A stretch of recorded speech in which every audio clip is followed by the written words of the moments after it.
Welcome, everyone, to the John Kentera Show on YouTube. We thank you very much for tuning in. We try to get you the best San Diego sports talk and keep you up to date on not only our teams, but, what's going on in the sports world around San Diego. We've got a great show planned for you today as we sit here on a late Wednesday afternoon. Padres closed it out against the Pittsburgh Pirates. They take them down 3 straight games. On Wednesday, they beat them 8-2. They out-hit them 10-8.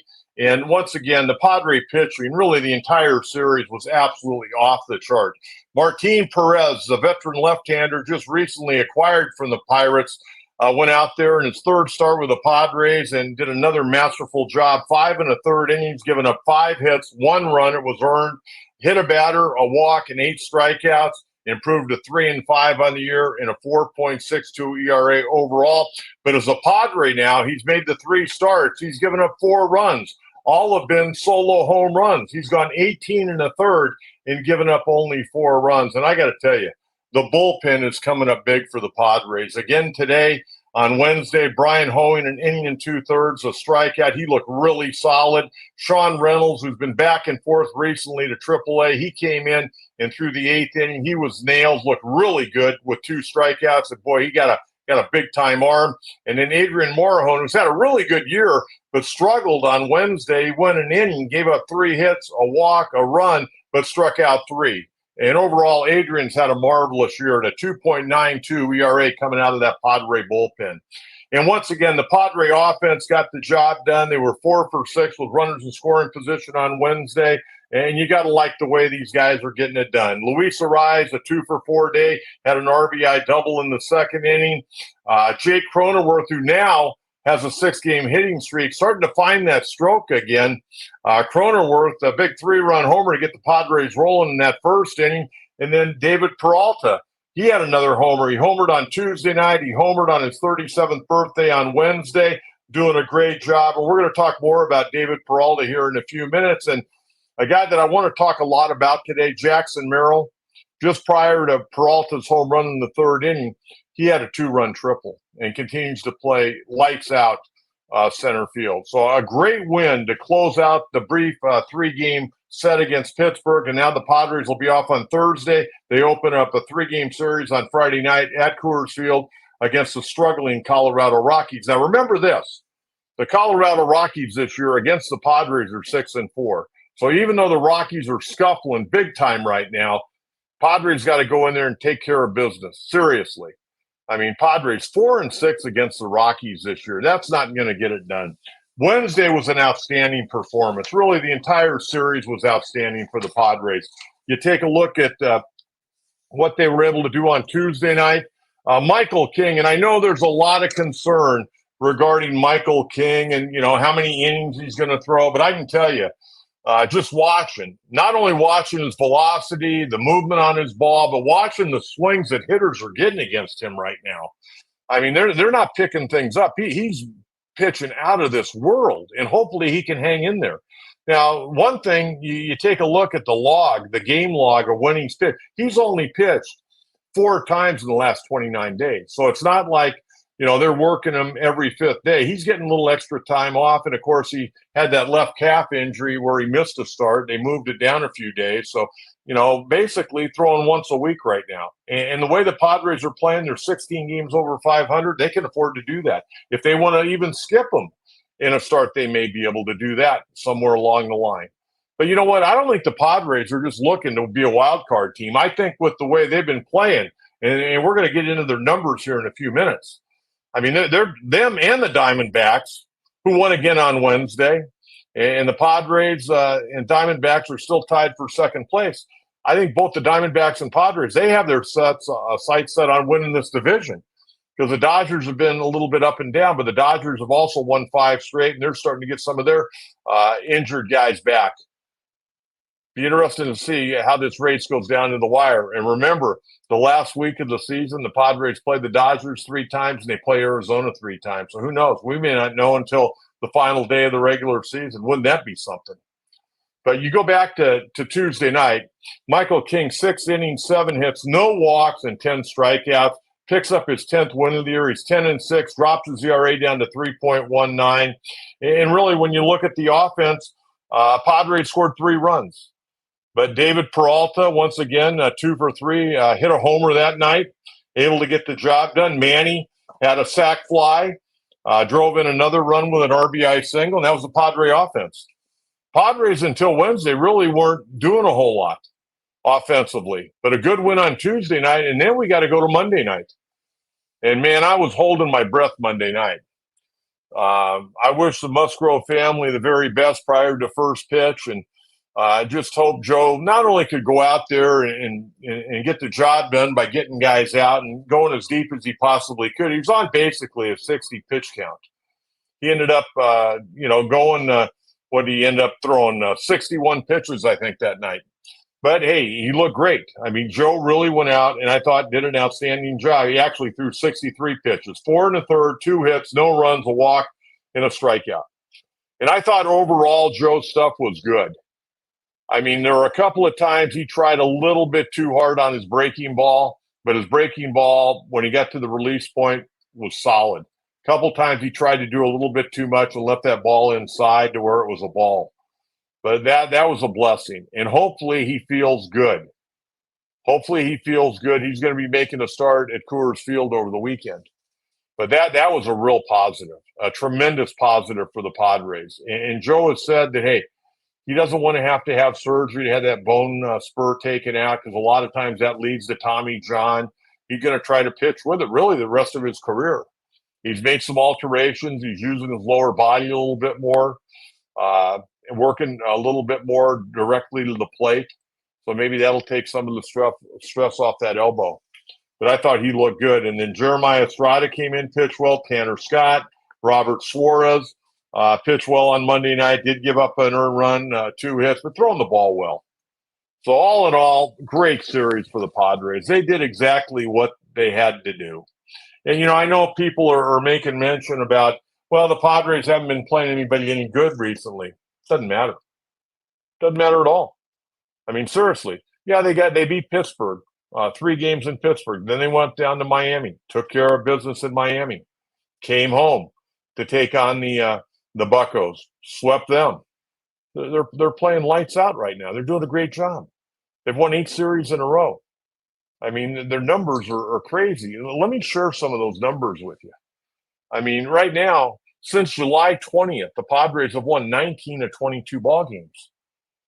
That's as good as it's ever been in franchise history, folks. I mean, they're playing lights out. Their overall record, 16 games over 500 at 69 and 53. They swept the Pittsburgh Pirates 6 games. Pirates were, in the wild card race until the Padres got there last week in Pittsburgh and took them down 3. And they're out of it. And they look like a beaten ball club. I mean, they talk about lackadaisical and look like the season's over. Pirates did not look good.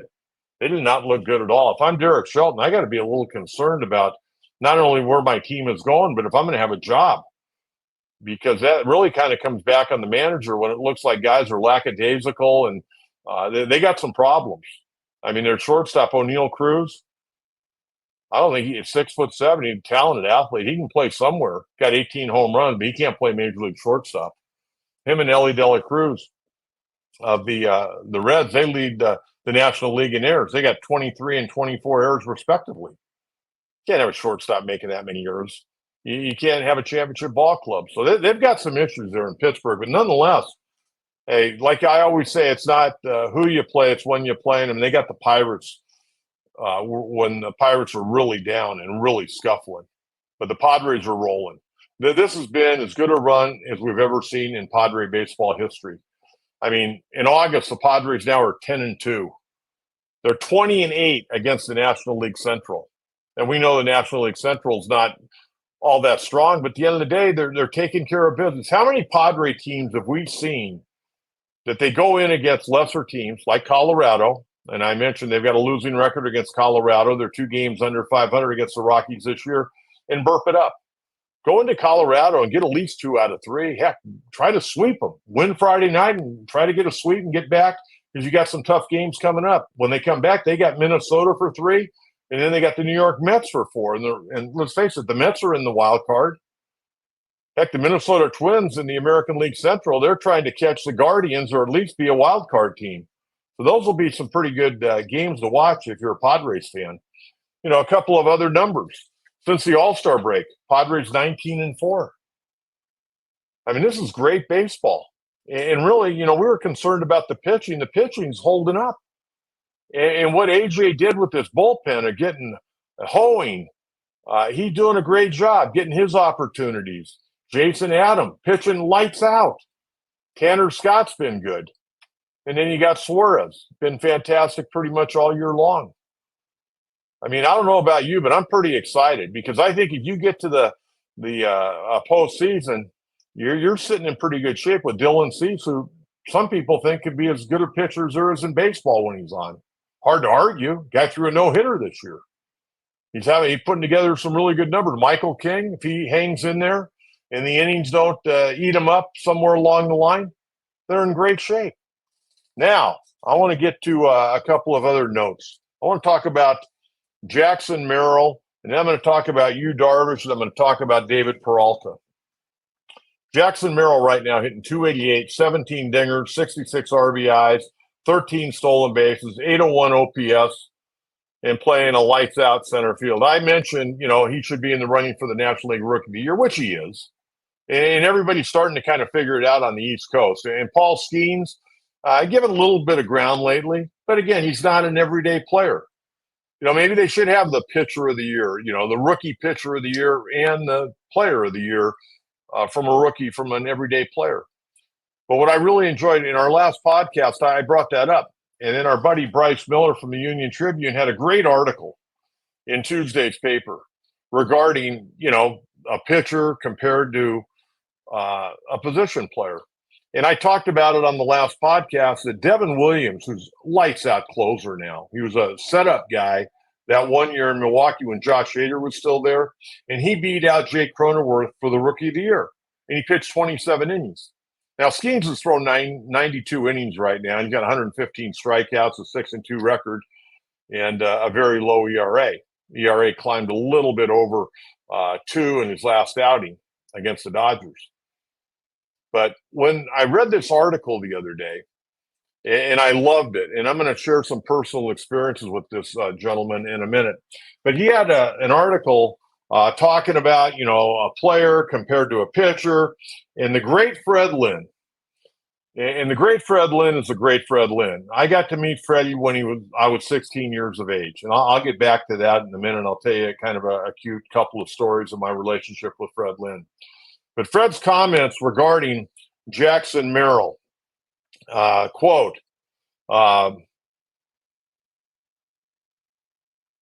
National League Rookie of the Year, Merrill wins it by a mile, Fred Lynn said. He would get my vote all day long against a starting pitcher. Come on. Skeens throws hard, but he affects one game a week. This kid affects every game. It's not even close in my book. The guy would have to throw like 2 no-hitters, unquote, from the great Fred Lynn. And Fred Lynn, if you don't know the history behind Fred Lynn, for some of you younger fans, back in 1975, Fred Lynn became the first player in baseball history to win both the Rookie of the Year and the Most Valuable Player award in the American League for the Boston Red Sox. And my personal stories with Fred Lynn, 1975, my dad knew Fred Lynn Sr. very well. He actually worked for my dad for a period of time. And we were invited by Mr. Lynn to go up to Anaheim Stadium to see the Boston Red Sox, and they were the talk of town. They ended up getting beat in the 7th game that year by Joe Morgan, Pete Rose, and Johnny Bench. And, of course, that was the 75 World Series that I think a lot of people remember very, very well. Carlton Fisk in Game 6 waving that fly ball fair and ended up forcing the Game 7. But here I am, a junior in high school. I go up to the Grand Hotel after the game. We went and watched the Angels play that night against the Red Sox. Red Sox won the game. And the deal was we were going to go over to the Grand Hotel and have dinner with Fred and his wife. So, I mean, can you imagine this being a junior in high school, and I'm going to get to sit at dinner with a talk of baseball and Fred Lynn? And that's exactly what I did. Him and his wife, it couldn't have been nicer. A lot of the players were coming in and out of the bar restaurant that we were in. and we had a great hour and a half, 2 hour talk, and it was getting late. It was about 1 o'clock, 1:15 in the morning, and we had to drive back to Solana Beach, and Mr. Lynn was with us, and so we took off. And I'll never forget an outfielder for the Boston Red Sox, Juan Beniquez. That's when pinball was real popular, and he goes, "Hey," and he didn't talk real good English, hardly talked English at all. He goes, "Hey, you know how to play this?" I go, "Yeah." So I showed him how to play pinball, and then I remember walking out of the lobby and seeing a bunch of the Red Sox players just kind of hanging out. But that was the first time I met Fred Lynn. Was in 1975 when they came out to play the Angels. And him and his wife at the time, fantastic people, treated me very, very well. And then fast forward after the season, and we got to January, and he played at USC for Rod Dato. In fact, he played there 3 years. They won 3 national championships. So Mr. Lynn invited me up to the alumni game. And in those days, all the players from SC would wear their major league uniforms. So we get up there, we're watching batting practice, and Fred comes over to the screen and says, "Hey, John, come on down here. I want to introduce you to Rod Dato." Now, here I am now, 17 years of age, going to be a senior in high school, Torrey Pines. And I get to go down on the field at Dato Field at USC. And Fred Lynn takes me over to Coach Dato and introduces me. And like he called all of his players, everybody he called, Tiger. He goes, "Hey, Tiger, how are you? Tell me about yourself." So I stood there and I talked for, I don't know, it seemed like, 4 or 5, 6 minutes, probably was 2 or 3 minutes, but I was so excited. And I told Coach Dato where I played, what position I played, and he thanked me for coming up, and that was kind of it. But again, that was Fred Lynn. And I had Freddie on my radio show a few times over the years. He comes to our Christmas party that we have at the Leucadian.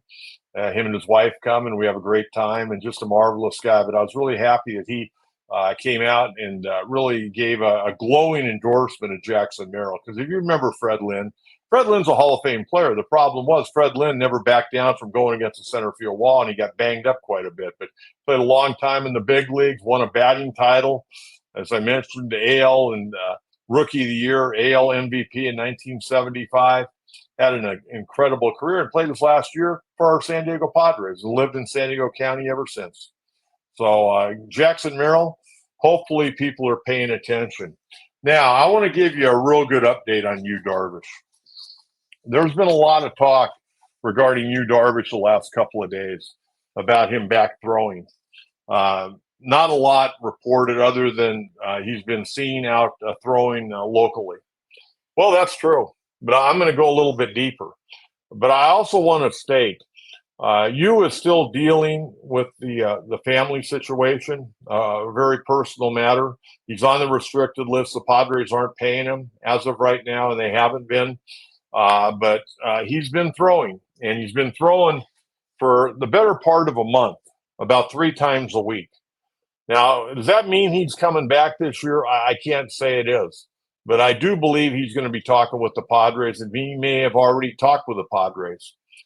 There was a report that he was throwing on Sunday at a local high school. That's correct. He was. He actually threw to some college hitters on Sunday.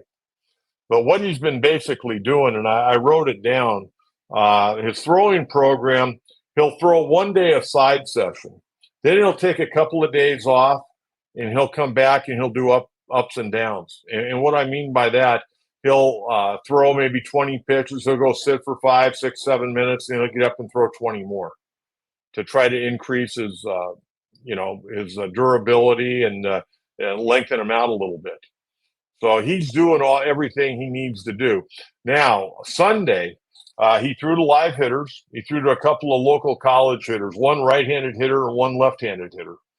And in that workout, he did the same thing. He threw like 20 pitches, went and sat down for 5 to 10 minutes, got up and went back out and threw some more. And from what I understand, his velocity, he wasn't airing it out. He wasn't going max effort. He's throwing about 92, 94. He was working on his 4-seamer, his 2-seamer, his hard slider, his sweeper, and his curveball in that workout. And he's feeling pretty good. Not sure he's going to continue to go out and throw. Next time he throws, he may be throwing in the Padre bullpen. Who knows? But I do think that he's working his way back, and if he feels he's ready, then he'll probably be back. But again, he's still dealing with that family situation, but he is doing his due diligence of trying to keep himself in good shape. And there was a period of time, I think, where he was off, but he's back at it. And this guy, folks, I'm going to tell you right now, he knows how to take care of his body. He knows how to get himself ready to pitch. And you think about it, he really was pitching very, very well. Remember at the end of last year, he missed, a big chunk at the end of the season. And then this year he was on the IL. And then, they thought he was going to be coming back. He had the inflammation. And then all of a sudden, boom, he needed to go to the restricted list with a family matter. But he was pitching really pretty well this year. And I think you get him back healthy, even if it's the last month of the season or for 3 or 4 starts in September. And you don't have to lengthen them out. Let him go out there and pitch 2-3 innings. You got a deep enough bullpen. But can you imagine you getting a healthy Yu Darvish back? That would be unbelievable. That would be unbelievable. But he has been throwing. He did throw to hitters on Sunday and making great progress. So it was reported he was back throwing, but I wanted to give you a little bit more than some of the other reports have been given you. Okay, last thing I want to talk to before I want to talk about an old friend that passed away. I want to talk about David Peralta. David Peralta is a guy that I absolutely love. And for many years when he was with Arizona, he wore the Padres out. And in 2022, he was going to be a free agent at the end of the year. And it was pretty well known that they were going to move him. And I kept telling people, not that anybody was listening, obviously they weren't. I go, man, wouldn't it be nice to get David Peralta to be able to come off the bench, an occasional start out in left field? Wouldn't that be great against right-handed pitching? And I know Profar was here at that point in time, but Peralta's a deadly hitter. He's a good pro. And I'm so happy to see him have some success because in 2022 ended up getting traded to Tampa. Really didn't do a whole lot. Hit like 255, didn't any homers. And last year the Dodgers signed him. He did okay with the Dodgers. Dodgers were happy with him. But he had some surgery during the offseason, and he kind of got behind the 8 ball. He ended up signing a minor league contract with the Chicago Cubs. Knew he wasn't going to make the team, asked for his release. Padres signed him a minor league deal. I think he went down to El Paso and played, fought 3 games, and they called him up. Here's the deal on Peralta. Right now, he's hitting .268 with 6 homers, 21 RBIs, a .327 on base percentage, and .763 OPS. Wednesday's his 37th birthday. But the thing that I love of this guy's a grinder. And Mike Schild, after the game on Tuesday night, said the thing about David Peralta, he comes to play every night. He comes to play every night. And that's what you want a manager and coaches and general manager to say about you, that you bring it every night. And that's exactly what Mike Schild said about David Peralta. So 37 years young, getting an opportunity with the Padres with Fernando out. And no real update on Fernando other than he's doing some baseball activity. But, we haven't heard that he's going to go out on a rehab assignment or any of that stuff. But Peralta's doing a great job. Fantastic job. But let me tell you a little bit about David Peralta, just because I've followed this guy's career so much over the years. So I always liked him. He actually won a Gold Glove once upon a time. You take a look at Peralta. He signed out of Venezuela back in 2004. That's 20 years ago. 20 years ago. He was a pitcher. And he was in the Cardinal organization. They signed him for $35,000. He was in the Cardinal organization. He had 2 shoulder surgeries.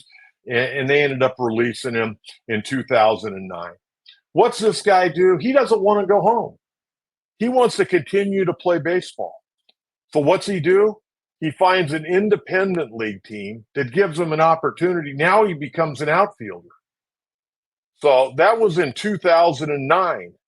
And then in 2013, almost 4 years later, this guy signs with the Arizona Diamondbacks.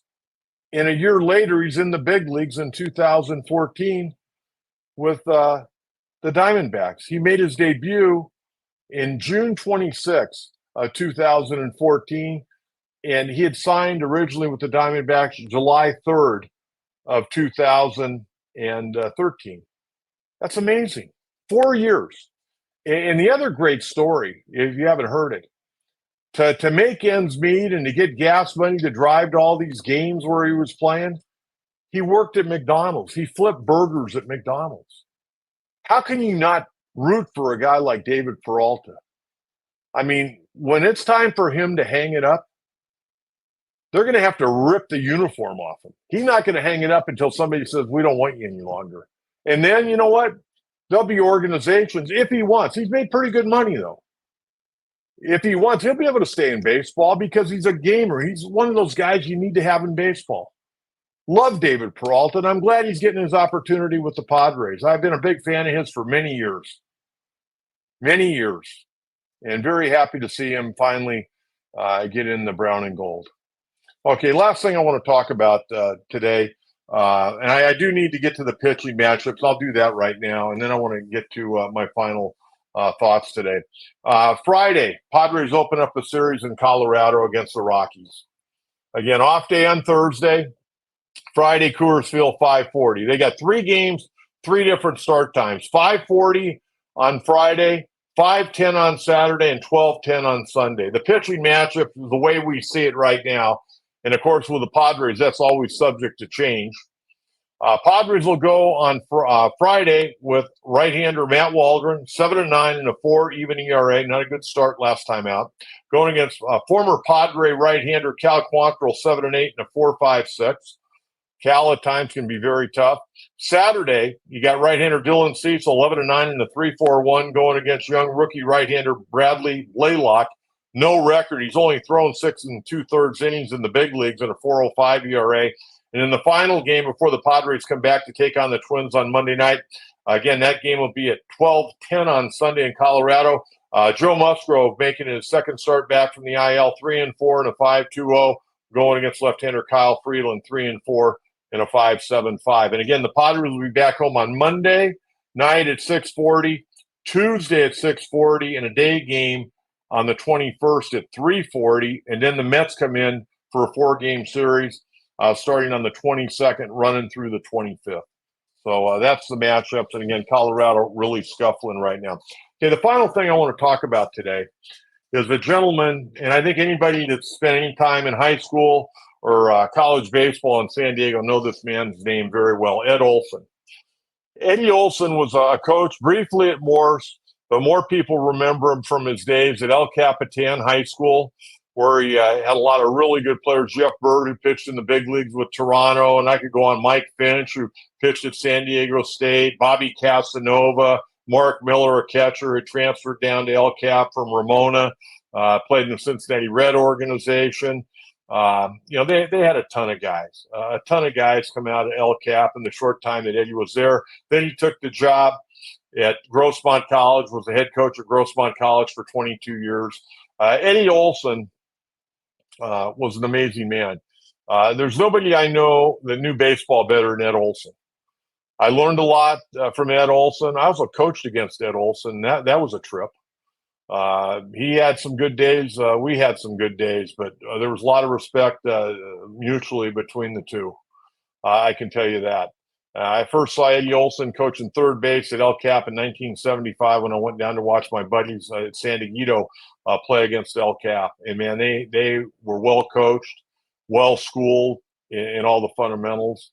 And then later when Eddie was at Grossmont, I was coaching junior college. I was able to go against him for about 3 or 4 years and really enjoyed it because there was never any garbage with him. It was all about baseball. And Eddie Olsen passed away earlier this week at the age of 89. I could go on. He played at La Jolla High School. I mentioned at Morse, El Cap, Grossmont College. He also managed in the New York Mets organization, where he had a guy by the name of Darryl Strawberry and another guy by the name of Doc Gooden on one of his minor league teams, managed in the Padre organization. He was a longtime San Diego County football official. And I remember years ago when he retired from being a football official, I was doing the game on Channel 4. We used to do all those high school football games. And I'd heard Eddie Olsen was going to retire. And I left my broadcast booth in between games. I went down to the referee's locker room to shake his hand. I had a tremendous amount of respect for Ed Olsen. Learned a lot from him. And he was a good man. He wasn't probably the easiest guy to play for, but if you listen to the message rather than the way he delivered it, you learned a lot. And I think any player that ever played for him would walk away being a better person and also a better baseball player, to where you could coach your kids and know the right way to coach kids fundamentally. The other thing I wanted to mention about Eddie, he played 7 years of minor league baseball, but in his time in minor league baseball, that was interrupted because he was a member of the United States Marine Corps, and I know he was very, very proud of that. So I just wanted to say goodbye to an old friend, Ed Olsen, 89 years of age. He passed away earlier this week. The baseball community and the sports community lost a true champion. And with that, I'd like to close it out. Great job by the Padres. They're on fire right now, doing a lot of things very, very well. Mike Schilt pushing all the right buttons, getting contributions from the entire 26-man roster. And we'll rejoin you after the Colorado series. Until then, sit back and enjoy. And let's hope Padres can keep this thing rolling and maybe eventually find a way to pass those Dodgers in the division. Until then, Coach John Kentera, thanks for tuning into the John Kentera Show on YouTube. And remember, make sure you subscribe. San Diego Sports Talk. We have a lot of fun. Thanks for joining us. Bye-bye.